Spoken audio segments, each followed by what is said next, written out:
হরে কৃষ্ণ। বছরে 24টি একাদশী ব্রতের মধ্যে একটা শ্রেষ্ঠ ব্রত হচ্ছে পবিত্র উৎপন্না একাদশী ব্রত। তো সেই পবিত্রতম দিনে অবশ্যই 2টি তুলসী পত্র দিয়ে এই একটি কার্য সম্পাদন করুন। এতে ভগবানের কৃপা লাভ হবে, জীবনে অখণ্ড সৌভাগ্য প্রাপ্তি হবে। পাশাপাশি এই উৎপন্না একাদশী নিয়ে একটা বিভ্রান্ত রয়েছে কি, অনেকে বলে যে আগামী 26শে নভেম্বর মঙ্গলবারে পালন করতে হবে, অনেকে আবার 27শে নভেম্বর বুধবারে পালন করবে। কিন্তু প্রকৃতই কোন দিনে এই একাদশী ব্রত পালন করা উচিত? শাস্ত্রে এই উৎপন্না একাদশীর বিশেষ মাহাত্ম্য কথা বর্ণনা করা হয়েছে। আজকের এই পর্বে আমরা সেই প্রসঙ্গে জানার চেষ্টা করব। আমাদের সকলেরই আজকের এই গুরুত্বপূর্ণ তথ্যগুলো জানা প্রয়োজন। জীবনে দুর্ভাগ্য দূরীভূত করতে তুলসী পত্র দিয়ে এই কার্যটি অবশ্যই সকলে করবেন এই উৎপন্না একাদশীর দিনে। সকলকে স্বাগতম জানাচ্ছি আমাদের এই ধর্মীয় তথ্যমূলক চ্যানেলে। আমরা চেষ্টা করি এরকমই সনাতন ধর্মের ধর্মীয় তথ্যগুলোকে আপনাদের সাথে উপস্থাপন করতে, শেয়ার করতে।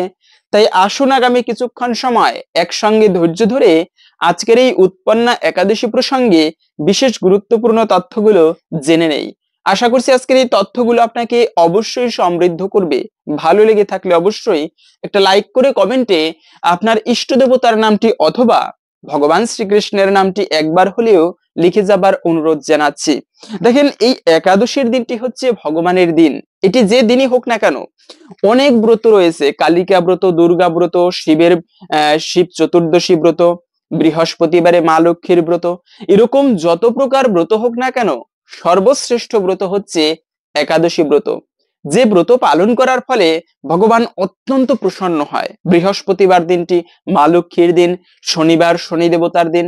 কিন্তু একাদশী দিনটি যে বারই হোক না কেন, সেটি হচ্ছে ভগবানের অত্যন্ত প্রিয় দিন, খুবই শুভতম একটি দিন।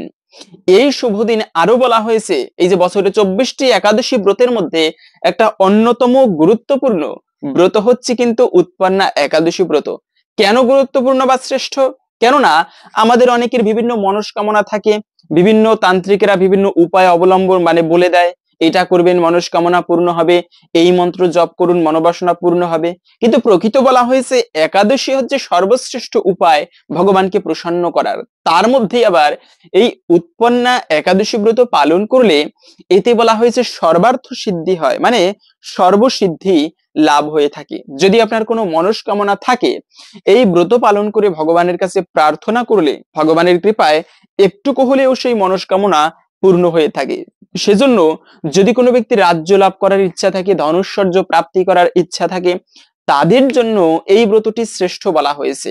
এবং আর একটা বিষয় হচ্ছে যে যদি কেউ ব্রতও করতে না পারে কিন্তু ভক্তি ভরে এই উৎপন্না একাদশী ব্রত মাহাত্ম্য পাঠ কিংবা শ্রবণ করে, তাতেই বলা হয়েছে সে ব্যক্তি ভগবানের আশীর্বাদ, হরির আশীর্বাদ লাভ করতে পারবে, শুধুমাত্র শ্রবণ করবে।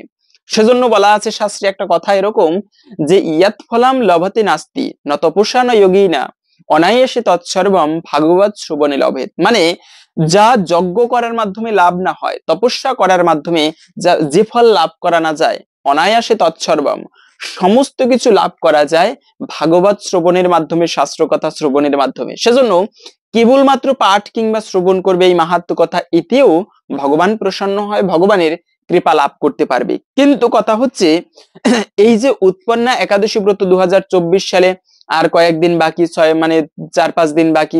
তো এই একাদশী নিয়ে একটা বিভ্রান্ত রয়েছে। স্মার্ত মতে হচ্ছে 26শে নভেম্বর মঙ্গলবারে এই ব্রত পালন করবে এবং গোস্বামী মতে 27শে নভেম্বর বুধবার পালন করা হবে। তাহলে কথা হচ্ছে আমরা প্রকৃত এত বিভ্রান্ত কেন? আমরা কোন দিনে পালন করব? সকলের জন্য কোনটা পালন করা উচিত? তো একাদশী যে তিথি, পঞ্জিকা অনুসারে আমি বলে দিচ্ছি একাদশী তিথি কখন থেকে কখন শুরু কিংবা শেষ হচ্ছে। একাদশী শুরু হচ্ছে মূলত 25শে নভেম্বর রাত 1:50 থেকে 26শে নভেম্বর মঙ্গলবার রাত 3:56 পর্যন্ত। এই সময়টুকুর মধ্যে এটা হচ্ছে সৌর পঞ্জিকা অনুসারে এই একাদশী তিথি থাকবে। কিন্তু কথা হচ্ছে গোস্বামী মতে বুধবারে 27শে নভেম্বর এই ব্রত পালন করবে কোন যুক্তিতে? গোস্বামী মতে একদিন, স্মার্ত মতে একদিন। আসলে গোস্বামী মত হচ্ছে প্রকৃত শাস্ত্রের বিশুদ্ধ মত। এবছরে একটা মজার বিষয় হচ্ছে বা ভালো তিথি যোগ হয়েছে, সেটা হচ্ছে ব্যঞ্জনী মহাদ্বাদশী। একটা চান্দ্রপঞ্জিকার গণনা অনুসারে আমাদের প্রকৃত বিশুদ্ধ মতে 27 নভেম্বর বুধবার এই ব্রত পালন করতে হবে। আমি নিজেও এই দিনে ব্রত পালন করব, সমস্ত গৌরীয় বৈষ্ণববৃন্দ 27 নভেম্বর ব্রত পালন করবে। কিন্তু এই 27 নভেম্বর কেন করবে?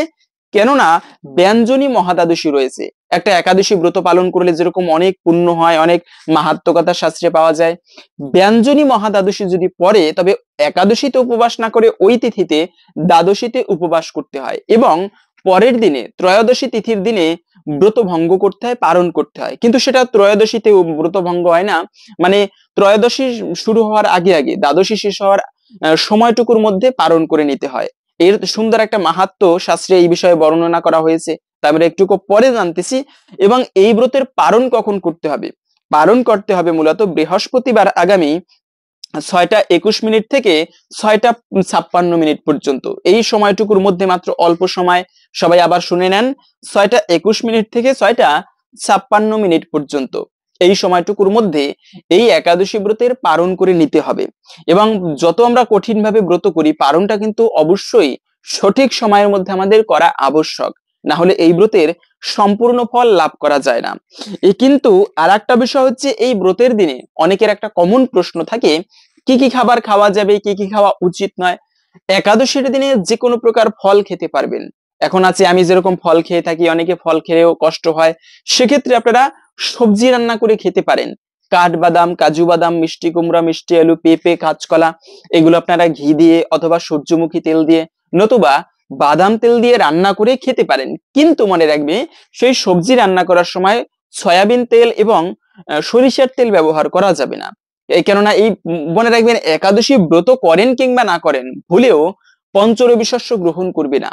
যেমন ধান থেকে যত খাবার হয়, বিস্কিট, কেক, পাউরুটি, এগুলো তো হয় গম থেকে, এই খাবারও বর্জন করতে হবে।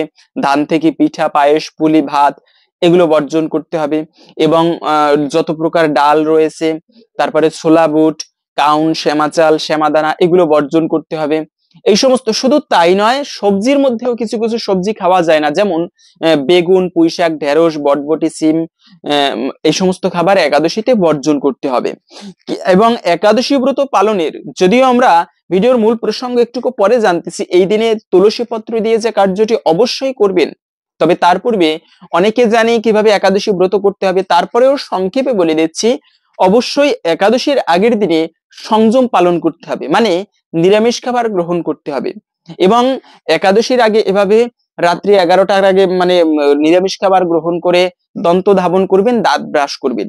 একাদশীর দিনে খুবই ভোরে ভোরে ঘুম থেকে উঠে শয্যা ত্যাগ করে, একাদশীতে উপবাস করা মানে এটা নয় যে একটুকু না খেয়ে থাকলাম আর মহাপুণ্য হবে। হ্যাঁ, উপবাস করলে অবশ্যই একাদশীতে পুণ্য হয়, কিন্তু একাদশী ব্রতের মূল উদ্দেশ্য হচ্ছে সেই দিনটি ভগবানের সেবা করা, হরির সান্নিধ্যে কাটানো, ভক্ত সঙ্গে কাটানো। এখন আমি ব্রত করলাম, ভক্ত সঙ্গে নেই, আজে বাজে কথা বলে বেড়াই, এটাকে কিন্তু প্রকৃত ব্রত বলে না। একাদশীতে উপবাস করে ভগবানের সেবা করা একান্ত আবশ্যক। তো এইভাবে আপনারা প্রতিদিন মানে সকালবেলা খুবই ভোরে ভোরে ঘুম থেকে উঠে ভগবানের পুজো করবেন একাদশীর দিনে। তারপরে সারাদিনে যদি ফলমূল আদি গ্রহণ করেন বা কাজে যান, কাজে যাবেন, কিন্তু মূল উদ্দেশ্য হচ্ছে সারাদিনটি ভগবানের সেবায় কাটানো। এরপরে দ্বাদশীর দিনে সকাল সকাল ঘুম থেকে উঠে স্নান করে সঠিক সময়ের মধ্যে পালন করে নিতে হবে। কিন্তু একাদশীর দিনে যে কাজগুলো করবেন না, এতে কিন্তু যতই আমরা ব্রত করি, ব্রতের সম্পূর্ণ ফল লাভ করা যায় না। প্রথমত হচ্ছে, আমরা অনেকে আছে যে মানে ফল কাটতে যায় একাদশীর দিনে, তারপরে হাত পা কেটে যায়। তো এটা খেয়াল রাখবেন, একাদশীতে যেন ভুলেও রক্তক্ষরণ না হয়, তাহলে কিন্তু ব্রতের সম্পূর্ণ ফল লাভ হয় না, ব্রতে দোষ লাগে। একাদশীতে রক্তক্ষরণ হওয়া, এটাকে দোষ বলা হয়েছে। এই জন্য আগের দিনে দাঁত ব্রাশ করে নিতে হয়। অনেকের আছে দাঁতের গোড়া থেকে রক্ত বের হয়, এটাও একটা দোষ বলা হয়েছে একাদশীতে যদি রক্তক্ষরণ হয়। দ্বিতীয়ত হচ্ছে ব্রহ্মক্ষয়। মনে রাখবে, সনাতন ধর্মে যদি আপনি আধ্যাত্মিক স্তরে উন্নতি লাভ করতে চান, তবে বীর্যক্ষয়কে মানে নিষেধ করা হয়েছে। ব্রহ্মচর্য ব্রত পালন করা উচিত, ব্রত পালন মানে যে কোনো ব্রত করতে গেলে। সেজন্য এই বিষয়টা খেয়াল রাখবেন, অন্তত পক্ষে একাদশীর দিনে স্বামী স্ত্রীর সঙ্গ করাকে নিষিদ্ধ বলা হয়েছে। এটা কিন্তু, যদিও এটা অপরাধ নয়, তবে একাদশীতে করিলে এতে গ্রহ দোষ লাগে। দ্বিতীয়ত হচ্ছে অশুভ, ব্রতের সম্পূর্ণ ফল লাভ হয় না। এবং আর একটা বিষয় হচ্ছে যে শরীরে অনেকে আছে সরিষার তেল মাখে শীতের দিন, সরিষার তেল মেখে স্নান করে। কিন্তু একাদশীতে সরিষা খাওয়া যাবে না, এটা চরম অপরাধের। আপনি ব্রত না করলেও ভুলেও পঞ্চরবি শস্য গ্রহণ করা উচিত নয়। এতে সকল পাপের ভাগী হতে হয় পাপ না করেও। আমার কোনো কথা নয়, স্কন্দ পুরাণে বলা হয়েছে। সেজন্য ব্রত করেন কিংবা না করেন, কিন্তু ভুলেও পঞ্চরবি শস্য গ্রহণ করতে নেই। তার মধ্যে আছে এই যে সরিষার তেল, এটাও কিন্তু সরিষা, তাই পঞ্চশস্যের থেকে আসে। জন্য শরীরে মাখা উচিত নয়, এটাও শরীরের ভিতরে প্রবেশ করে। তেল মাখলে সেটা আমাদের লোমকূপের গোড়া থেকে ভিতরে প্রবেশ করে। তাই বলা হয়েছে সরিষার তেল একাদশীতে গায়ে মাখা উচিত নয়, এবং কি রূপচর্চা করা থেকেও বিরত থাকা উচিত একাদশীর দিনে। এবং এই দিনে আর একটা বিষয় হচ্ছে, যতই আমরা ব্রত করি, ব্রতের কিন্তু ভগবানকে ততটা প্রসন্ন করা যাবে না যদি আমরা ব্রত করে কারো নিন্দা করি। নিন্দা সব থেকে একটা ভয়ানক অপরাধ, বৈষ্ণব নিন্দা। এবং হচ্ছে আমরা বিভিন্ন অনেক ব্যক্তিকে কষ্ট দেই। অনেক সময় আছে আমরা এমন ব্যবহার করি, এমন আচরণ করি, যার মাধ্যমে অপর কোনো ব্যক্তি কষ্ট পায়। যতই ব্রত করি, এতে কিন্তু ভগবান ততটা প্রসন্ন হবে না যদি আমার আচরণে অপর কোনো ব্যক্তি কষ্ট পায়। সেজন্য ভুলে অন্ততপক্ষে এই শুভ দিনে কাউকে কখনো কষ্ট দিবে না। আর একটা প্রশ্ন অনেকে করে থাকেন যে একাদশীতে তো পঞ্চরবি শস্য খাওয়া যায় না, তাহলে কথা হচ্ছে একাদশীতে রান্না করা খাবার দ্বাদশীর দিনে খাওয়া যাবে কিনা। হ্যাঁ, এটা মনে রাখবে, অবশ্যই খেতে পারবেন। কেননা একাদশীর দিনে পঞ্চরবি শস্যের মধ্যে সেই ভয়ানক পাপপুরুষ আশ্রয় গ্রহণ করে, কিন্তু দ্বাদশীর দিনে নয়। সেজন্য একাদশীতে রান্না করা খাবার অবশ্যই দ্বাদশীতে গ্রহণ করা যাবে। এবং অনেকে এও বলে থাকেন একাদশীতে ভগবানকে অন্নভোগ দেওয়া যাবে কিনা। হ্যাঁ, অবশ্যই দেওয়া যাবে, কেননা আমাদের জন্য একাদশী ব্রত, ভগবানের জন্য তো আর নয়। তো ভগবানকে অবশ্যই ভোগ দেওয়া যাবে, কিন্তু সেই অন্ন সবজি প্রসাদ আমরা গ্রহণ না করে ওই দিনে দ্বাদশীর দিনে পারণের সময় গ্রহণ করতে পারি। তো এখন আমরা জেনে নিচ্ছি ভিডিওর মূল প্রসঙ্গ। এই দিনে তুলসী পত্র দিয়ে যে কার্যটি আমাদের অবশ্যই করা উচিত, তবে তার পূর্বে এই যে এবছরই উৎপন্না একাদশীর সঙ্গে যোগ হয়েছে মহাব্যঞ্জনী মহাদ্বাদশী, এই ব্রত পালন করলে কি ফল লাভ হয়, এবং শাস্ত্রে আরো এই উৎপন্না একাদশীর মাহাত্ম্য কথা বর্ণনা করা হয়েছে, যা শ্রবণ করলেও হরির বিশেষ কৃপা লাভ হয়। আমার কোনো কথা নয়, ব্রহ্মবৈবর্ত পুরাণে বলা হয়েছে। তাই কিছুক্ষণ সময় ধৈর্য ধরে আসুন, আজকের এই ব্রত প্রসঙ্গে বিশেষ মাহাত্ম্য কথা শ্রবণ করি, এবং এরপরে আমরা জেনে নিব ভিডিওর মূল প্রসঙ্গ, তুলসী পত্র দিয়ে যে কার্যটি আমাদের অবশ্যই করা উচিত। তো ব্যঞ্জনী মহাদ্বাদশী ব্রত পালন করলে কি হয়, প্রথমে সেই প্রসঙ্গে জেনে নিচ্ছি। সূর্যোদয় থেকে আরম্ভ করে একাদশী পূর্ণ হলে এবং দ্বাদশীও পূর্ণ হয়ে তার পরের দিন ত্রয়োদশী তিথিতে কিছু অংশ থাকলে ওই দ্বাদশীকে ব্যঞ্জনী বলা হয়। এক্ষেত্রে একাদশী না করে ওই দ্বাদশীতেই উপবাস করতে হবে, পরের দিন দ্বাদশীর মধ্যেই পারণ করতে হবে। ত্রয়োদশীতে পারণ নিষেধ।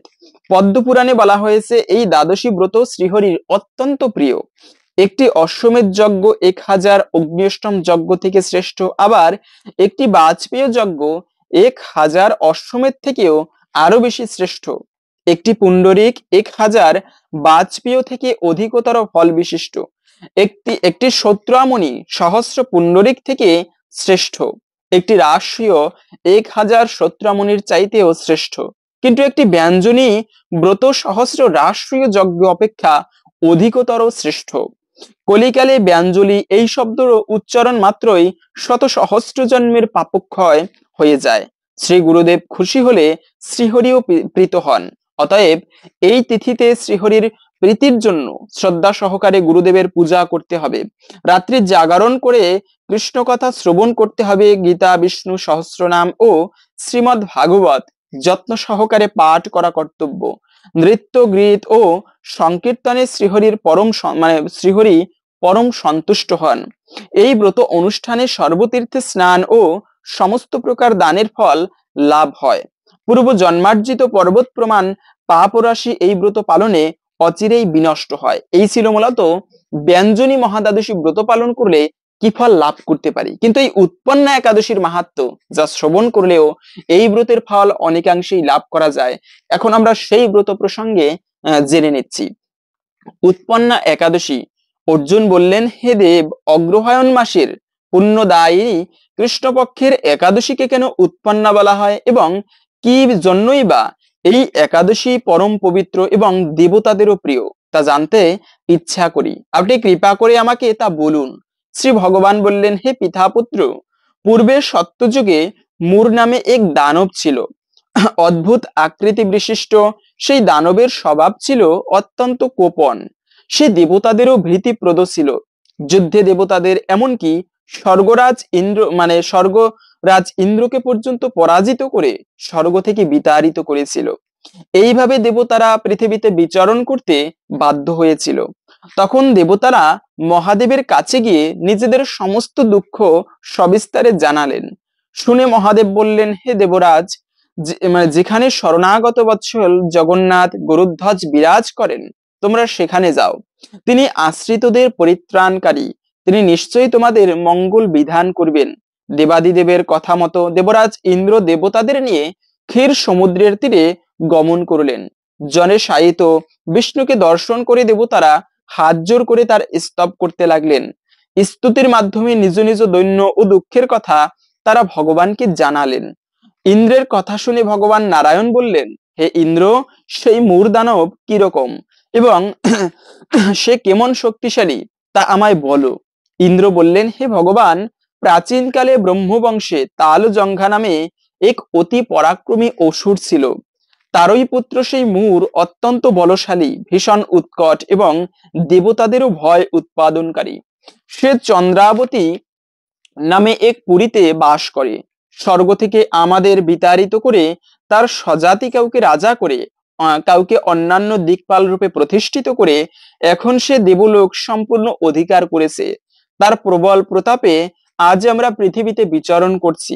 ইন্দ্রের কথা শুনে ভগবান দেবদ্রোহীদের প্রতি অত্যন্ত ক্রোধান্বিত হলেন। তিনি দেবতাদের সঙ্গে চন্দ্রাবতী পুরীতে গেলেন। সেই দৈত্যরাজ শ্রী নারায়ণকে দর্শন করে পুনঃ পুনঃ গর্জন করতে লাগলো। দেবতা ও অসুরের মধ্যে তুমুল যুদ্ধ শুরু হয়ে গেল। যুদ্ধে দেবতারা পরাজিত হয়ে এদিক ওদিক পালিয়ে গেল।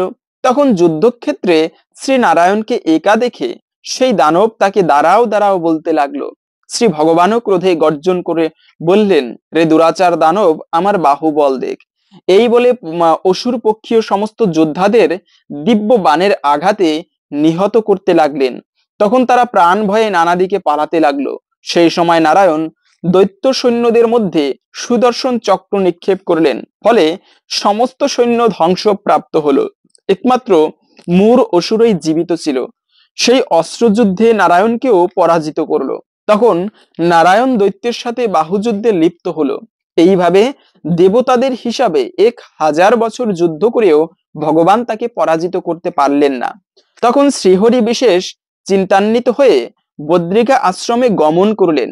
সেখানে সিংহাবতী নামে একটি গুহা আছে। ওই গুহাটি এক দ্বার বিশিষ্ট এবং 12 যোজন অর্থাৎ 86 মাইল বিস্তৃত। ভগবান বিষ্ণু সেই গুহার মধ্যে শয়ন করলেন। সেই দৈত্য তার পিছন পিছন পিছন ধাবিত হয়ে গুহার ভিতরে প্রবেশ করলেন। সে বিষ্ণুকে নিদ্রিত অবস্থায় দেখে বুঝতে পারলো এবং অত্যন্ত আনন্দিত হয়ে ভাবতে লাগলো, আমার সাথে যুদ্ধে পরাজিত হয়ে বিষ্ণু এখানে গোপনে শুয়ে আছে। এখন আমি তাকে অবশ্যই বধ করব। দানবের এইরকম চিন্তার সঙ্গে সঙ্গে শ্রী বিষ্ণুর শরীর থেকে একটি দিব্য কন্যা উৎপন্ন হলো। এই কন্যাই উৎপন্না একাদশী। তিনি রূপবতী, সৌভাগ্যশালিনী, দিব্য অস্ত্র শস্ত্র ধারিণী এবং বিষ্ণু তেজ সম্ভূতা বলে মহাপরাক্রমশালী ছিলেন। দৈত্যরাজ সেই স্ত্রী রূপিণী দেবীর সাথে তুমুল যুদ্ধ শুরু করলো। কিছুকাল যুদ্ধের পর দেবীর দিব্য তেজে অসুর ভস্মীভূত হয়ে গেল। তারপর বিষ্ণু জেগে উঠে সেই ভস্মীভূত দানবকে দেখে বিস্মিত হলেন। তারপর বিষ্ণু এক দিব্য কন্যাকে তার পাশে হাত জোর করে দাঁড়িয়ে থাকতে দেখলেন। বিষ্ণু বললেন, হে পরাক্রান্ত উগ্রমূর্তি, তুমি মূর দানবকে কে বধ করলো? এই মূর দানবকে কিভাবে কে বধ করলো?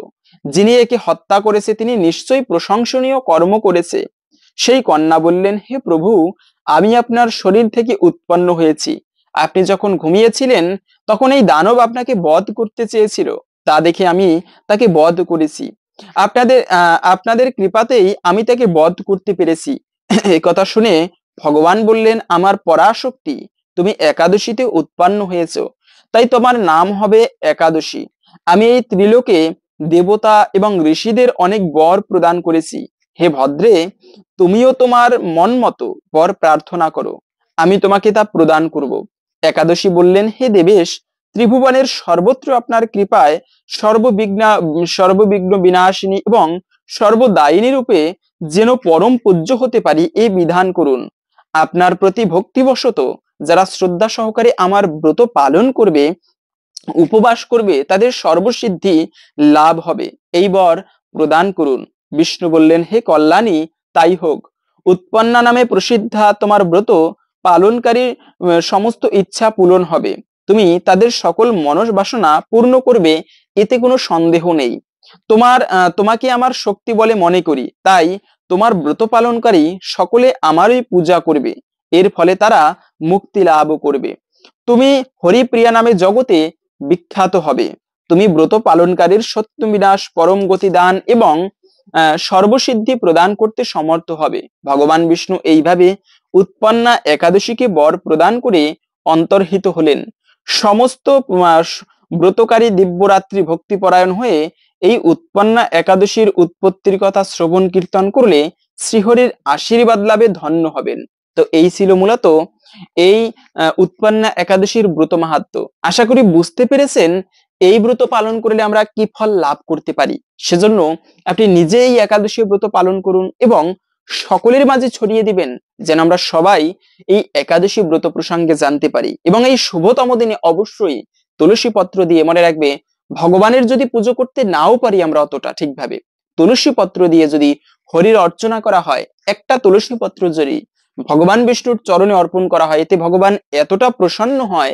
বিষ্ণু ধর্মোত্তর গ্রন্থের কথা, তুলসী দল মাত্রেন জলস্য চুলুকেন বা বিক্রিণীতে সমাত্মানাম ভক্তিব্য ভক্ত বৎসলা। একটা তুলসী পত্র সহিত এক গণ্ডূষ জল, মানে এক কোষ জল যদি কোনো ব্যক্তি ভগবান বিষ্ণুর চরণে নিবেদন করতে পারে, এতটা প্রসন্ন হয় ভগবান, সেই দানের প্রতিদান স্বরূপ কি দিবে সেটা ভাবতে না পেরে নিজেকেই সেই ভক্তের চরণে বিক্রি করে দেয়, বিক্রিণীতে সমাত্মানাম, নিজেকে পর্যন্ত বিলিয়ে দেয়। তো সেজন্য ভগবান কতটা প্রসন্ন হয় তার চরণে তুলসী পত্র নিবেদনের মাধ্যমে। এখন যদি আমি বলতাম তান্ত্রিক উপায় যে এই তুলসী পত্র ঘরের কোণে রেখে দেন, মঙ্গল হবে, এই করেন সেই হবে, কিন্তু মনে রাখবে এগুলো প্রকৃত মঙ্গল নয়। ভগবানকে খুশি করতে পারলে এটা চরম মঙ্গল। তুলসী পত্র দিয়ে ভগবানের পুজো করলে যতটা প্রসন্ন হয়, মণিমুক্তা আদি দান করলে ততটা প্রসন্ন হয় না। সেজন্য তুলসী পত্র দিয়ে এই দিনে শুধু 2টা নয়, আপনি 108টা পারলে তাও আরো ভালো, আরো বেশি পারলে আরো ভালো, তা আপনি তুলসী পত্র দিয়ে এই দিনে হরির পুজো করেন, এতে ভগবান অত্যাধিক প্রসন্ন হয়। হরে কৃষ্ণ।